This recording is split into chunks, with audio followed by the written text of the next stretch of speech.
Pero no sabe.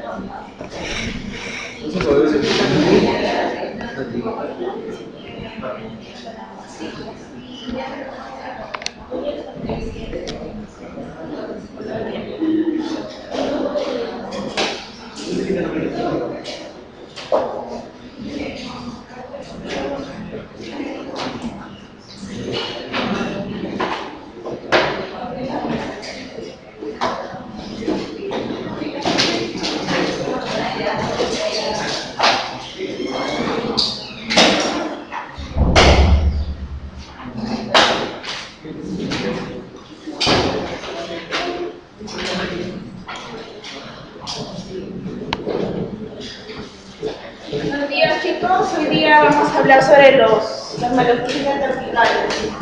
Si hablamos de maloclusiones verticales, ¿qué vamos a ver alterado? Vamos a ver alterado el overbite, el sobrepase vertical, ¿cierto? Como dice el nombre, maloclusiones verticales. ¿Cómo pueden ver alterado? Cuando hemos hecho el análisis de los modelos, ¿se acuerdan? ¿Qué podemos ver? ¿Hasta cuándo se considera normal el overbite? 3 milímetros. Hasta 3 milímetros. Entonces, si sobrepasa esos 3 milímetros, ¿qué mordida tendremos? Mordida profunda. Una mordida profunda, que es mayor de 3 milímetros. Y lo contrario, ¿acá qué tenemos? Una mordida abierta. Una mordida abierta. ¿Y cómo lo mediríamos acá? ¿Qué signo tendría? ¿Positivo o negativo? Negativo. Entonces acá sería unos menos 5 milímetros, más todavía. ¿Ya? Entonces, cuando hablamos de maloclusiones verticales, hablamos de alteraciones en el overbite. Y dentro de esas dos tenemos la mordida profunda y la mordida abierta. ¿Y qué causas podrían tener estas maloclusiones? ¿Cuál sería la etiología de estas maloclusiones? Hábitos. ¿Hábitos? ¿Qué más?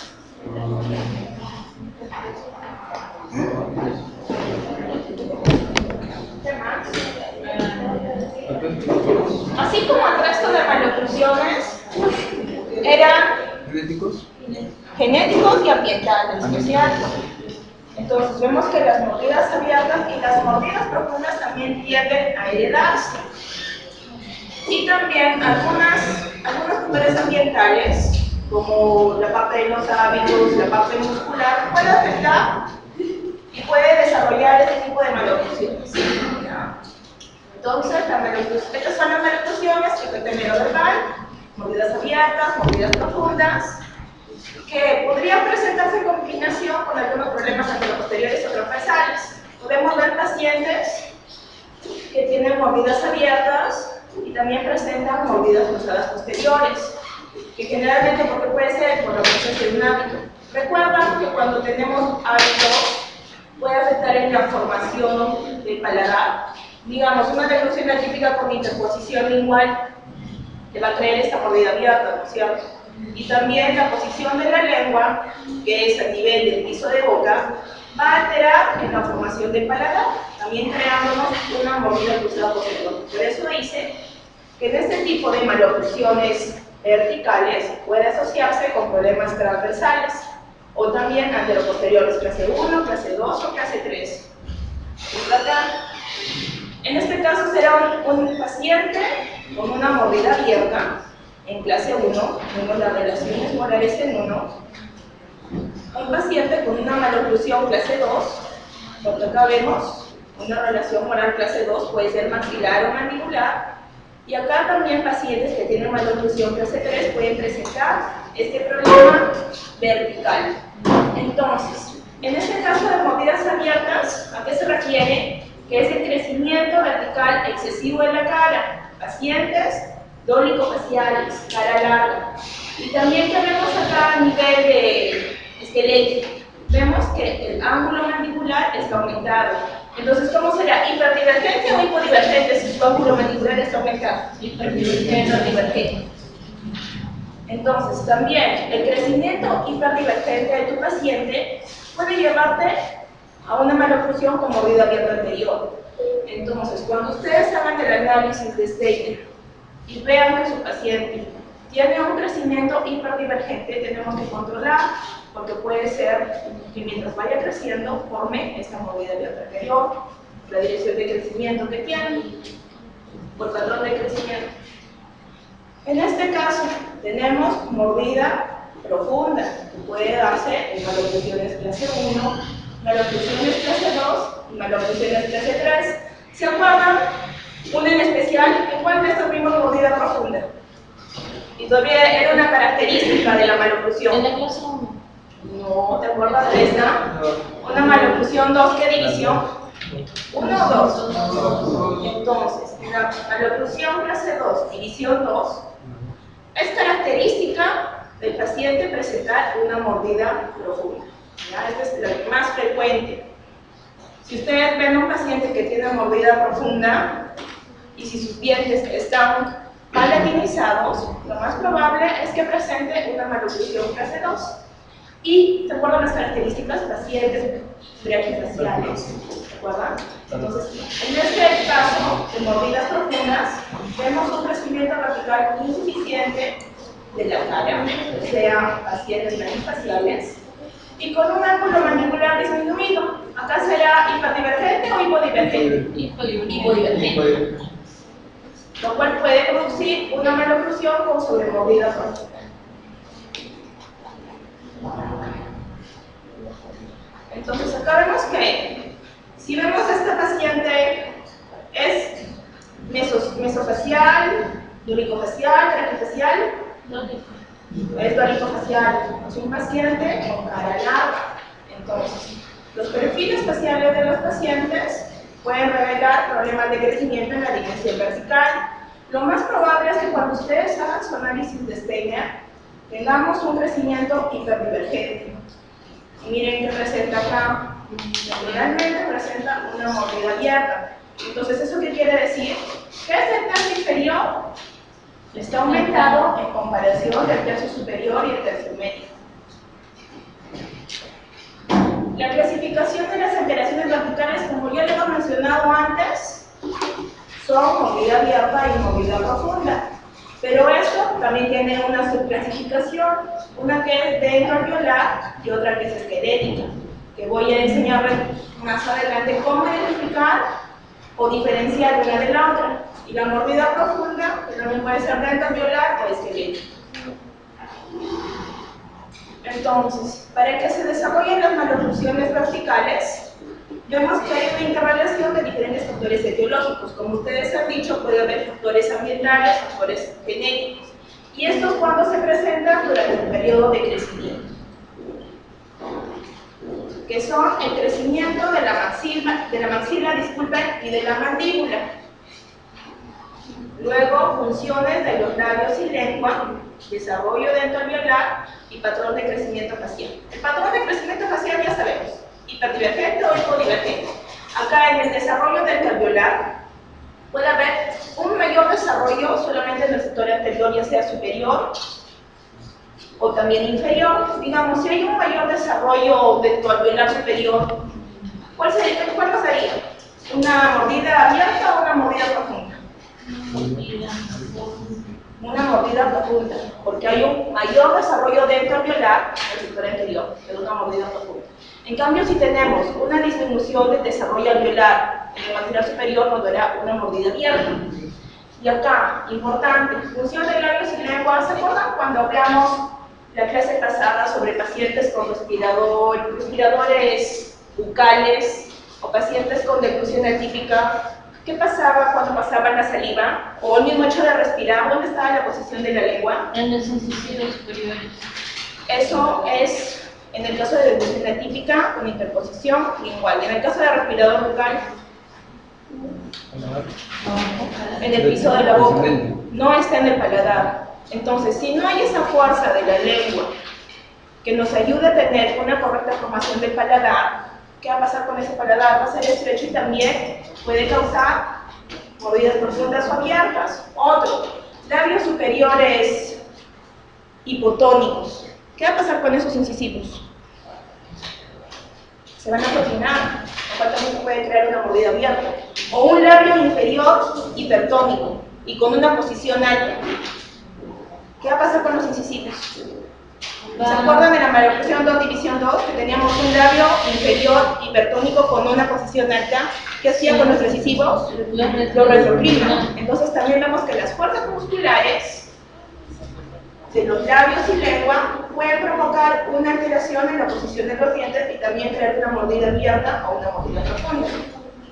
Y acá en el crecimiento de la maxila y mandíbula, que también se refiere a esta parte, ¿no?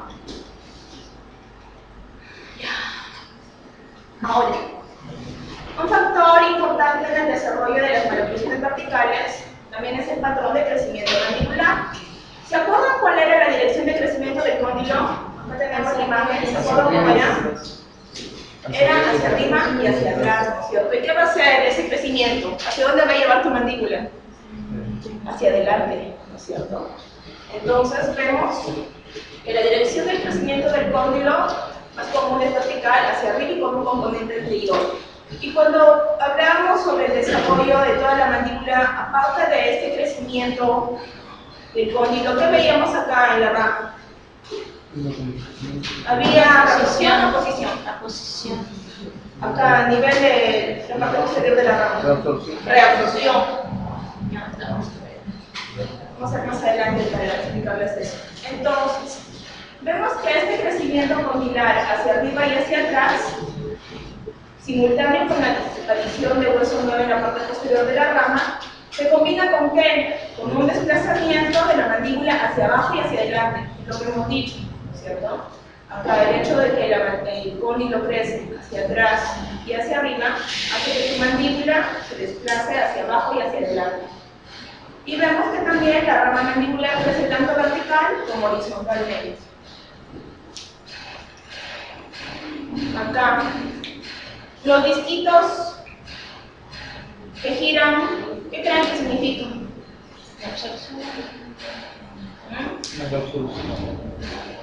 Y esas estrellitas, La posición.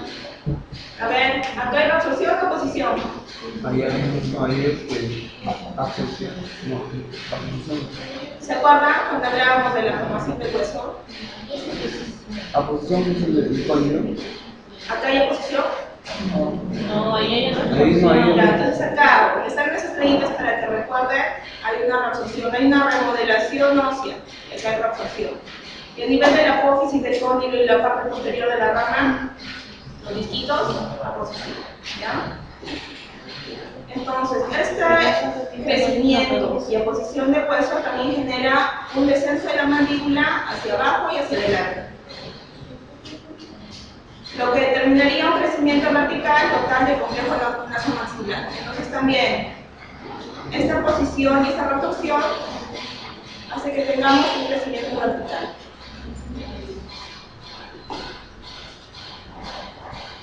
¿Se acuerdan cómo era en esta parte que pasaba?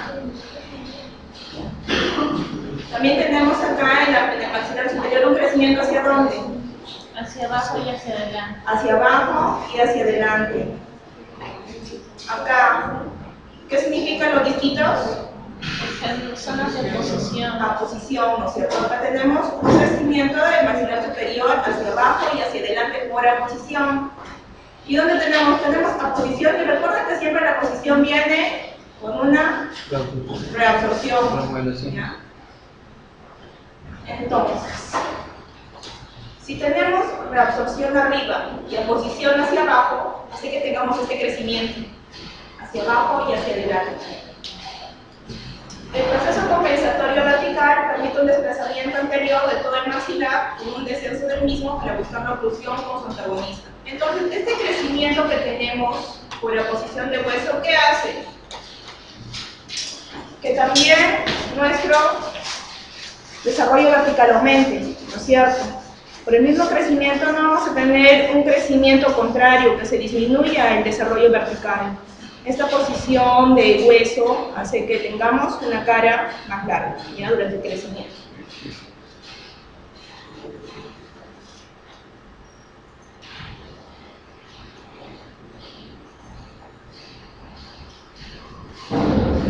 Para que no se olvide, aposición, reabsorción, lo cual hace que nuestra o nuestro maxilar inferior tenga un desplazamiento hacia abajo y hacia adelante, y lo mismo pasa con el maxilar superior, por la posición del hueso hacia abajo y hacia adelante.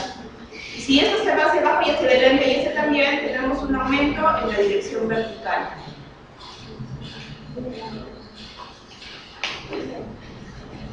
Ahora, ¿por qué es importante ver cuál es el punto de rotación del cóndilo? Porque también dependiendo de este punto de rotación vamos a ver o va a generar que nuestra mordida sea más profunda o una mordida abierta. Bajo circunstancias ideales, el punto de rotación para la rotación anterior está localizado a nivel de los incisivos. Imaginemos que estos incisivos se encuentran propinados. ¿Qué va a pasar con estos incisivos inferiores? O en sí con toda la mandíbula. ¿Qué creen que va a pasar si estos incisivos superiores están propinados y no hay un contacto? Toda la mandíbula se va a enterar. ¿Y hacia dónde va a ir su dirección? Se va. Hacia abajo. Y hacia arriba, hacia abajo y hacia arriba, para compensar esta alteración. Por eso dice que el punto de rotación anterior está localizado a nivel de los incisivos. Si vemos alterada acá este punto de contacto, entonces también vamos a ver que se altera la rotación acá a nivel del cóndilo. Acá. Este es el ejemplo, ¿verdad? En este caso vemos que no hay contacto a nivel de los incisivos. Entonces, al buscar ese contacto, ¿qué va a pasar? La mandíbula va a tener una rotación hacia arriba y hacia adelante para buscar ese punto de contacto, dándonos que una mordida profunda. ¿Tienes eso? Entonces, recuerden que es importante en este caso de la rotación los puntos de contacto de los incisivos. Entonces, cuando este patrón es dominante, ven cómo se está desplazando hacia arriba y hacia adelante. ¿Cuál será la forma facial típica? Un paciente braquifacial, con una cara corta. Y vemos que el crecimiento vertical de las piezas dentarias está también íntimamente relacionado a la apariencia facial. Si tenemos este paciente, ¿qué maloclusión creen que tiene? ¿Qué tipo de perfil tiene? ¿Es recto, cóncavo, convexo? Convexo. A ver, Convexo. una maloclusión clase Clase 2. 2. Convexo, clase 2. Clase 2, ¿qué más? División. División 2. División 2, porque esta paciente tiene los incisivos retroclinados. No es como en este caso. Entonces, por más que tenga un problema a nivel molar, que es una maloclusión 2, el hecho de que estos incisivos se encuentran retroclinados hace que tu paciente tenga un perfil recto. Este es integral de la paciente. Entonces vemos que muchas veces esta inclinación de los incisivos puede camuflar alguna maloclusión, en este caso es una maloclusión 2.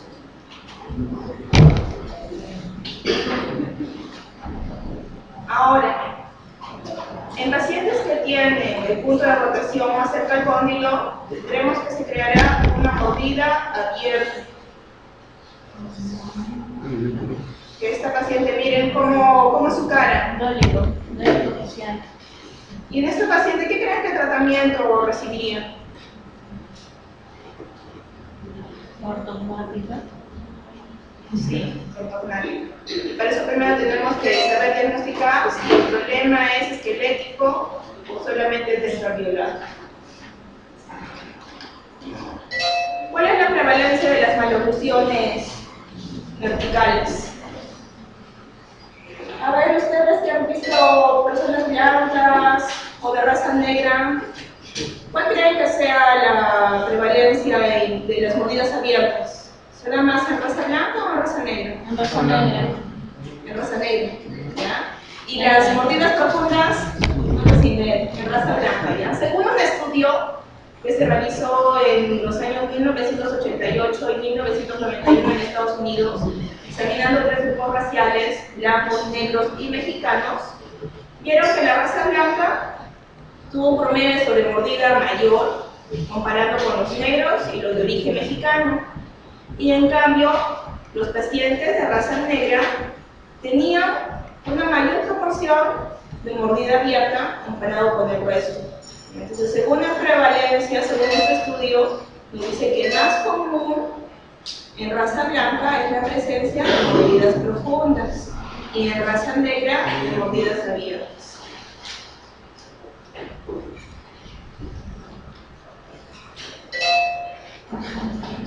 Diagnóstico clínico y radiográfico de las alteraciones verticales.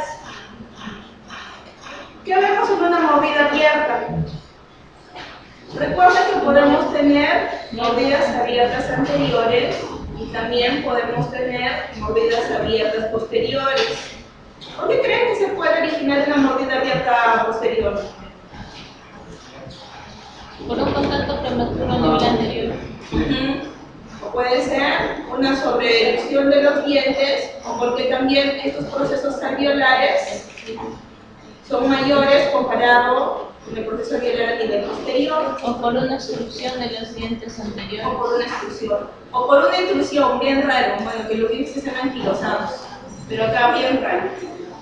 Entonces, en la mordida abierta es una maloclusión en la que uno o más dientes no alcanzan el plano de oclusión o no establece contacto con su antagonista. Se considera que existe una mordida abierta cuando hay menos que el promedio normal de resorte vertical, con una apertura clara entre los incisivos. Recordemos que la norma es 3 milímetros, acá es negativo. Y viendo cuánto sector o cuántos dientes presentan la mordida abierta, podemos descartar si el problema es esquelético o solamente es dento alveolar. En este caso, ¿qué creen? ¿Es esquelético o dento alveolar? Dento alveolar. Miren desde dónde vemos esa mordida abierta. La presencia de la mordida abierta es a partir de premolares. Es esquelético. Porque generalmente una mordida abierta dento alveolar se debe a la presencia de algún hábito.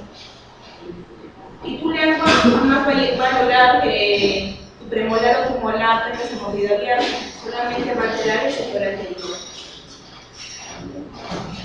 Entonces, acá al ver los tipos de mordidas abiertas, tenemos las dentales, que también se les llama mordidas abiertas falsas o pseudomordida abierta. Acá vemos que los patrones esqueléticos y faciales son normales, pero vemos que los incisivos superiores están propinados. Digamos, acá la clínica no tiene dientes, pero si tuviera la presencia de estos incisivos estarían propinados. ¿Por qué? Por la presencia del hábito, que es función digital. En el dedo puede ser el dedo pulgar, o en el caso de esta niña, que son 3 dedos, ¿ya? Y que también dependiendo del parador que sea el hábito, te va a provocar la mordida abierta. Hay casos en que solamente se chupan un dedo y hemos parece que la mordida abierta solamente será a nivel derecho. Entonces vemos que los incisivos están propinados, hay infracción de los dientes anteriores, generalmente asociados al hábito de función digital, y la alteración se encuentra en el sector anterior, a nivel de los caninos y de los incisivos. No vemos o no observamos una mordida abierta a nivel de molares y premolares. Entonces, recordemos que estas mordidas abiertas falsas o pseudomordidas abiertas están relacionadas con la presencia de un hábito. Y solamente vemos la mordida abierta a nivel de caninos e incisivos. En cambio, en mordidas abiertas esqueléticas, vemos que esta mordida abierta se observa tanto entre molares y algunas veces en molares. Generalmente tienen contactos oclusales solo a nivel molar, con ambos planos oclusales separados en la parte anterior. Este es un problema esquelético. Comparado con este, que es un problema dentalveolar, solamente a nivel de incisivos y caninos. Esta es una forma de diagnosticar cuando nuestra mordida abierta es esquelética o es dentoalveolar. Dentoalveolar asociado a hábitos, esquelética por, ¿qué pasa? Defecto de crecimiento, órgano maxilar. Entonces, en la parte esquelética, esta paciente tiene una movida del esqueleto, miren acá también, hasta premolares, vemos la presencia de esa movida abierta. La característica es que tienen este tercio inferior aumentado, pacientes dólico-faciales, con cara larga. Vemos que los maxilares, tanto superior e inferior, están separados entre sí. Generalmente tienen una incompetencia labial y cuando el paciente sonríe te enseña. Sencillo. Estos pacientes presentan una sonrisa gingival debido a una apófisis alveolar larga. Son las características de un paciente con una movida abierta esquelética. Generalmente estos pacientes presentan una maloclusión clase 2, deficiencia mandibular. ¿El problema es mandibular? Luego, presentan una maxila estrecha y mordida cruzada posterior. Digamos, en este paciente y en esta paciente, ¿qué características faciales ven en ambos casos? El maxilar está separado. Que está muy junto. ¿Y por qué creen? Miren acá las ojeras de la niñita. ¿Qué creen que puede provocar también este problema posterior? Una mordida cruzada posterior. Una alteración en el crecimiento del maxilar superior y del macizo craneofacial a ese nivel. En el No, tercio pero que superior. también puede asociarse. Una respiración bucal, ya en ambos casos.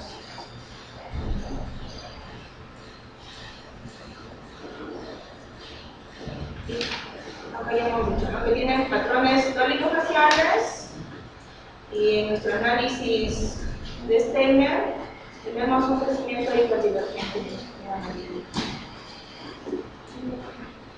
En la etiología de las mordidas abiertas tenemos factores locales.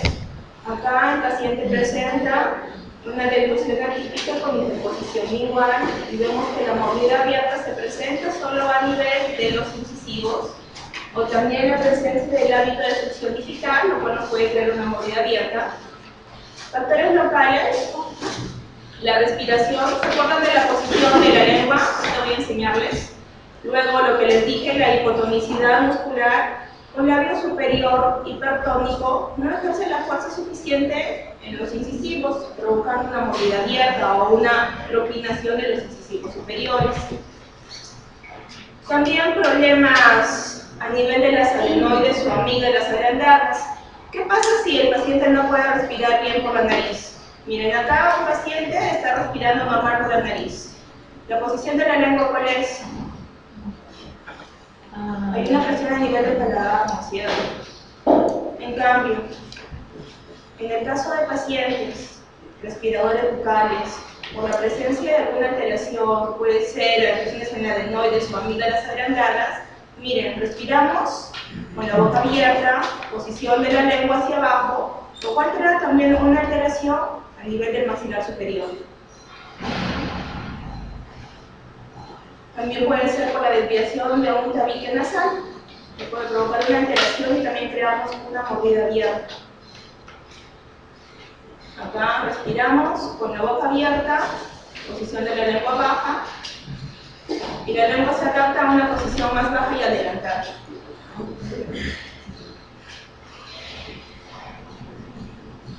Luego, también en los factores locales, tenemos el desarrollo de la dentición.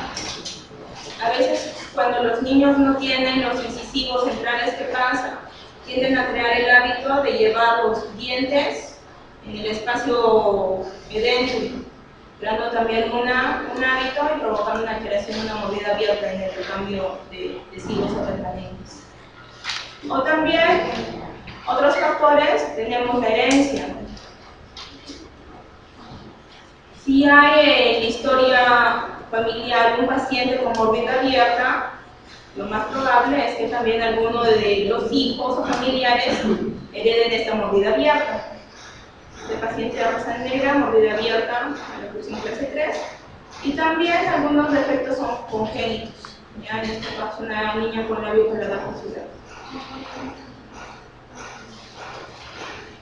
En el diagnóstico radiográfico de las mordidas abiertas esqueléticas, vemos que hay un aumento total de la altura facial, el ángulo gonial y el ángulo del plano mandibular son excesivos. Acá aumenta tu ángulo, en cambio si tendríamos una mordida profunda que va a pasar, va a disminuir el ángulo, ¿no es cierto? Luego tenemos una erupción excesiva de los dientes posteros superiores. La rotación de la mandíbula, en el caso de mordidas abiertas, será hacia abajo y hacia atrás. Y como tenemos una mordida abierta, ¿qué pasa con los incisivos? Quieren compensar esa mordida abierta. Entonces tendremos también una erupción excesiva tanto de los incisivos del maxilar superior como del maxilar inferior.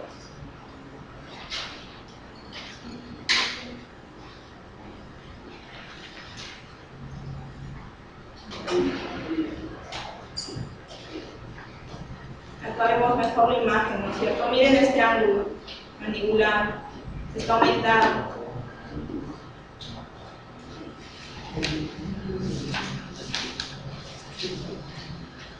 ¿Cuál será el tratamiento de la mordida abierta? En preventivo, ¿qué creen que haríamos en preventivo? Evitar que sea la mordida abierta mediante algún tipo de aparato ortodóntico. Si vemos o si sabemos que una de las causas de la mordida abierta es la presencia de algún hábito, entonces acá, para prevenir, digamos que tu pacientito tiene ahora 7 años y tú ya te has dado cuenta que tiene una deglución atípica con interposición lingual o que tiene el hábito de succión digital. Lo primero que tienes que hacer es prevenir la aparición de una mordida abierta futuro. Entonces, primero, eliminar hábitos. Digamos, en la foto de la niña que les enseñé con mordida abierta, ¿qué se puede hacer esta parte preventiva? Ya no, porque ya se instauró. Ya tiene instalada un problema vertical con mordida abierta. En cambio, preventivo es en el caso de hábito. Como todavía tú no ves la mordida abierta, pero tú sabes que si sigue con ese hábito, a futuro va a tener una mordida abierta. ¿Y si hubieran giroversiones en un paciente niño de 13 años que den la apariencia de algún tipo de hábito, es posible corregirlo a esa edad o ya no? Si es por hábito, no. Generalmente los hábitos se corrigen a los 7, 8, 9 años, 13 años, ya tiene la erupción de todos los dientes. Se podría utilizar algún aparato, pero siempre con la parte correctiva. En cambio, en niños pequeñinos, solamente evitando el hábito, los dientes van a colocarse en su posición adecuada y no va a ser necesario colocar nada. Acá en la parte correctiva, el uso de aparatología removible y luego aparatología fija. Y en el quirúrgico, en el caso de mordidas abiertas esqueléticas, que son las LEFOR. Esta es la LEFOR 1, en el caso de una mordida abierta anterior. Acá, ¿qué se hace? Se corta todo este segmento, se desplaza para arriba,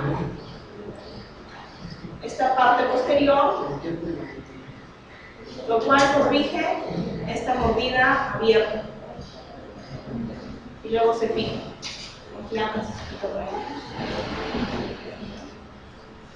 Luego otro tipo de tratamiento, que no es en el maxilar sino en la mandíbula, es una osteotomía alveolar mandibular, que igualito se corta ese segmento y se desplaza para arriba. Y si se dan cuenta, ¿de dónde sacan acá el hueso? De esta parte del mentón, de la osteotomía alveolar mandibular. Por eso también es importante que ustedes puedan diagnosticar si el problema es en el maxilar superior o en el maxilar inferior, para que ustedes hagan su plan de tratamiento y realicen en este caso la cirugía ortognática, ya sea del maxilar superior o del inferior. Acá en el caso de las mordidas profundas, vemos que este es un estado de sobremordida aumentada. ¿Cuánto será el overjet, del overbite? Mayor de 3 milímetros, puede ser 4 o 5. En este caso, miren, está cubriendo casi todos los incisivos. Entonces, a partir de 4 milímetros tenemos una sobremordida. Ahí el solapamiento vertical de los incisivos en más de 1/3 ya constituye una mordida profunda. El diagnóstico de estas mordidas profundas, vemos que hay una altura facial anterior corta, pacientes braquifaciales, hay una deficiencia mandibular esquelética, hay una excesiva curva de Spee y un patrón de crecimiento hipodivergente, comparado con el de mordida abierta, que teníamos un patrón de crecimiento hiperdivergente. Acá el ángulo se cierra.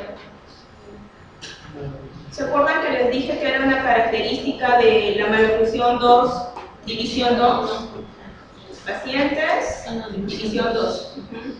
Pacientes braquifaciales que presentan Hipotonicidad del labio inferior. una hipertonicidad del labio inferior. Tenemos un labio inferior grueso, evertido, y la posición del labio, una posición alta, lo cual provoca una retroclinación de los incisivos, creando una mordida profunda. Vemos que tienen el mentón bien desarrollado. En algunos casos el labio puede situarse por detrás de los incisivos, creándonos una clase 2 división 1, pero lo más frecuente es que esté sobre los incisivos y en esta posición alta, creándonos una maloclusión 2 división 2. En el diagnóstico radiográfico, el ángulo del plano mandibular está disminuido. Recuerdan que teníamos un patrón de crecimiento hipodivergente, entonces también acá nuestro ángulo mandibular, o nuestro ángulo del plano mandibular va a estar disminuido. Tenemos una rama ascendente larga y la mandíbula rotada hacia adelante. ¿Se acuerdan cuando no había contacto de los incisivos? ¿Qué pasaba con la rotación? Se iba hacia adelante y hacia arriba. Entonces acá vamos a tener una mandíbula rotada hacia adelante. Y generalmente presenta un crecimiento condilar hacia arriba y hacia adelante, que es lo que hemos dicho, ¿no? Lo cual desplaza acá a todo su mandíbula. La etiología de la mordida profunda, tenemos neuromusculares. Acá hay los músculos labiales y linguales. En la parte de los músculos labiales, el músculo inferior hipertónico. Músculos masticadores, igual en pacientes con maloclusión 2, división 2, tiene casi todos los músculos hipertónicos. En el desarrollo dentario, generalmente presentan relaciones molares o relaciones caninas clase 2. Como ya le dije adelante, tenemos una excesiva curva de Spee y hay presencia de piñamiento antero superior e inferior. En el crecimiento y desarrollo, altura facial anterior menor que la altura facial posterior. Esta altura facial anterior se refiere al maxilar superior, los dientes, el maxilar inferior y los dientes. Y la altura facial posterior se refiere a la rama. Suena raro, pero para que lo entiendan, porque eso está en su copia. Porque a veces esto te confunde. ¿Cómo va a haber una altura facial posterior? Pero acá esta altura facial posterior se refiere a la rama. ¿Ya? Con el crecimiento del cóndilo y del crecimiento dentalviolar se produce la rotación hacia adelante de la mandíbula. Y vemos que estas mordidas profundas también son de carácter hereditario. ¿Cómo diagnosticamos? ¿Cuál es la posición del labio inferior? Hacia adelante. Una posición alta, ¿no es cierto? Que cubre la cara vestibular de los incisivos superiores, provocando una retroclinación y por consiguiente una mordida profunda anterior. Características del paciente: pacientes braquifaciales, labio hipertónico. ¿Qué más pasa con el labio? Está evertido. Este paciente tiene un perfil cóncavo o convexo. Convexo, ¿no es cierto? Porque también es...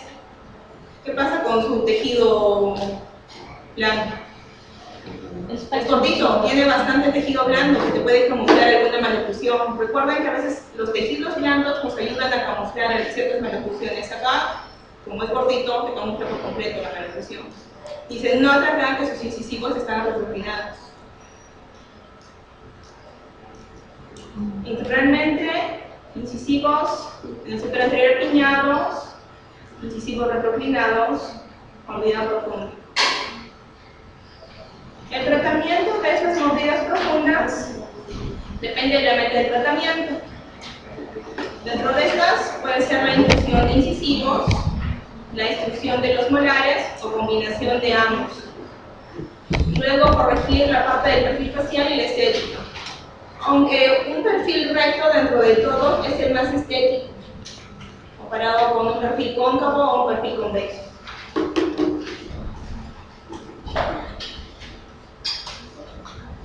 Luego, algo que tienen que considerar y que es importante es que de los 9 a 12 años el overbite aumenta y a partir de los 12, ¿qué pasa con este overbite? Disminuye. ¿Y eso a qué se debe, doctora? Por el crecimiento. Porque van a crecer en los maxilares. Igual, si ustedes ven un niño, la mayoría de niños pequeñitos, 3, 4, 5 años, tienen mordida profunda, y eso es normal. Y algunos doctores que desconocen que eso es normal empiezan a tratarlos de una mordida profunda, cosa que no deberían hacer, porque es normal. Una vez llegó un caso en mi consulta que le habían colocado un niñito de 4 años resinas en las molares, porque supuestamente tenía la mordida profunda. No sé qué le habían hecho al pobre, pero el problema era que el doctor que le atendió desconocía que era normal una mordida profunda a esa edad. Doctora, ¿y es normal que exista una mordida profunda a los 6 años con una abrasión de grado 3 en los incisivos inferiores? No es algo patológico, porque es normal ver esa lesión en el sector anterior, pero si tú ves desgaste a nivel de las molares, ya puede verse a un bruxismo de tu niño, y en algunos casos a esas edades se coloca pérula cuando hay desgaste en todos los dientes.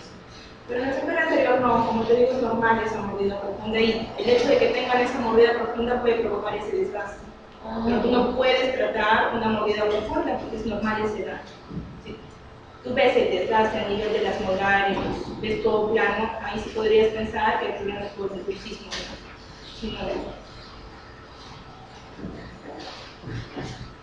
Acá, tratamiento quirúrgico de las mordidas profundas. En este caso, miren qué hacen. Cortan acá pedazo de hueso y llevan este segmento hacia arriba y hacia atrás. Ven acá, eliminando esa mordida profunda. Como conclusiones, vemos que la mordida profunda y la mordida abierta se presentan en todas las maloclusiones. Podemos ver en las maloclusiones clase 1, clase 2 y clase 3. Están influenciadas por factores ventriolares y esqueléticos, y principalmente está asociado por el crecimiento mandibular. Un crecimiento mandibular hiperdivergente nos dará un paciente con una mordida abierta. Un paciente con crecimiento mandibular hipodivergente, lo más probable es que tenga una mordida profunda. La mordida profunda es más prevalente en pacientes de raza blanca y la mordida abierta en pacientes de raza negra. El patrón de crecimiento es un factor importante en la elección del tratamiento. Y la corrección de las alteraciones verticales no siempre son estables. Ahorita voy a enseñarles unas fotos para que vean que no siempre son estables estos tratamientos. Esta paciente tiene una mordida abierta esquelética. Ven características del paciente, un paciente dolicofacial, ¿no es cierto? Acá no nos enseña la encía porque no creo que sea su sonrisa completa. Miren cómo tiene estos dientes. A partir de dónde está la mordida abierta, desde los premolares. Entonces acá ya podemos descartar que es una mordida abierta esquelética. Miren, del lado derecho hasta las molares están abiertas. Forma de arco, bien estrecho, triangular. Lo más probable es que esta paciente también presente algún hábito. Acá la cirugía que han hecho. Han llevado todo este sector para arriba. Aquí están los tornillos. Han cortado todo este sector posterior y llevado toda esta parte ventriolar para arriba.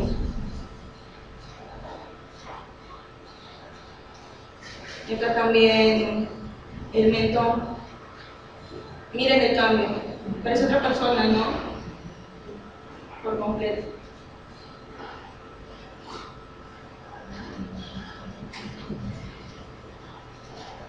Pero ahora da la experiencia de que tuviera una clase 2.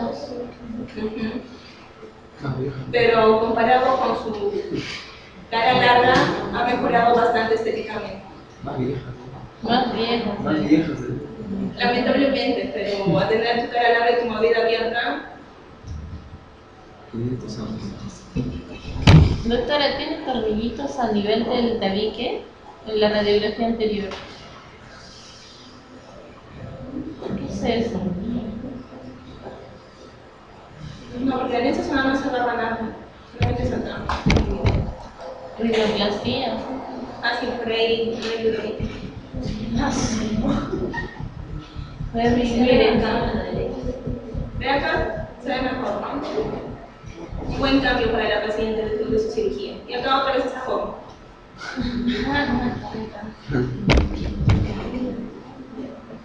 También miren acá. Es otro arco más completo.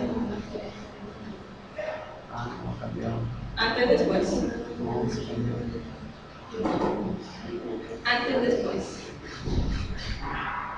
Acá este niño, también una mordida abierta, a ver, aninos premolares, también esqueléticos. Se hizo el tratamiento cuando era pequeñito. Acá supuestamente, ¿qué es esto? Es una trapecinomena. Qué mal, qué mal. Colocan estos planos para lograr que estos dientes se extruyan. Supuestamente ya se corrigió algo, ¿no? Su mordida. Acá ya se corrigió algo, su mordida abierta, ¿no? Y al pasar de los años, regresa así. Porque el problema era esquelético, no era dentro del ano. Doctora, ¿y con brackets de autoligado no funcionaría? Aunque el problema fuera esquelético.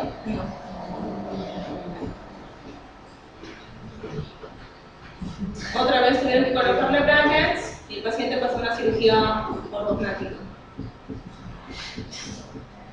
Y es otra cosa, ¿no? Sí. Después de su cirugía ortognática. Por eso dice que tienden a recidivar.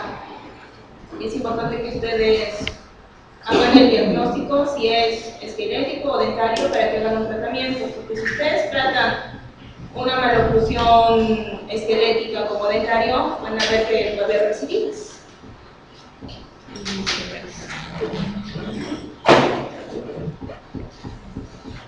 La mordida abierta con su recidiva y después de la cirugía ortognática. Y eso que fue un niño tratado desde pequeñito. Por eso ciertas maloclusiones no pueden ser tratadas de inicio. Si es esquelético, tenemos que dejar que siga pasando el tiempo para ya cuando se haya establecido la mordida recién empezar el tratamiento. Es igual que una maloclusión clase 3. Imagínense que el problema es esquelético y ustedes le colocan una mentonera. Van a cambiar toda la carita del paciente, ya no va a ser estético para que más adelante otra vez la mandíbula crezca y otra vez tengan esa mordida con esa clase 3. Es importante el diagnóstico para que puedan realizar un buen plan de tratamiento. Eso es todo, chicos. Chicos, no se olviden de hacer su maqueta y luego tienen que presentar el caso de su paciente en CD, llevar su modelo y sus radiografías y su CD. No ver exposición porque no va a alcanzar el tiempo, pero no se olviden de presentar su CD con su caso, traer las radiografías y su modelo. ¿Para cuándo, doctora? ¿Fecha? A ver, fecha. ¿Para el 10 de noviembre o para este lunes? No, yo creo que el día del 3. ¿Para cuándo 10 de noviembre. El día del 3.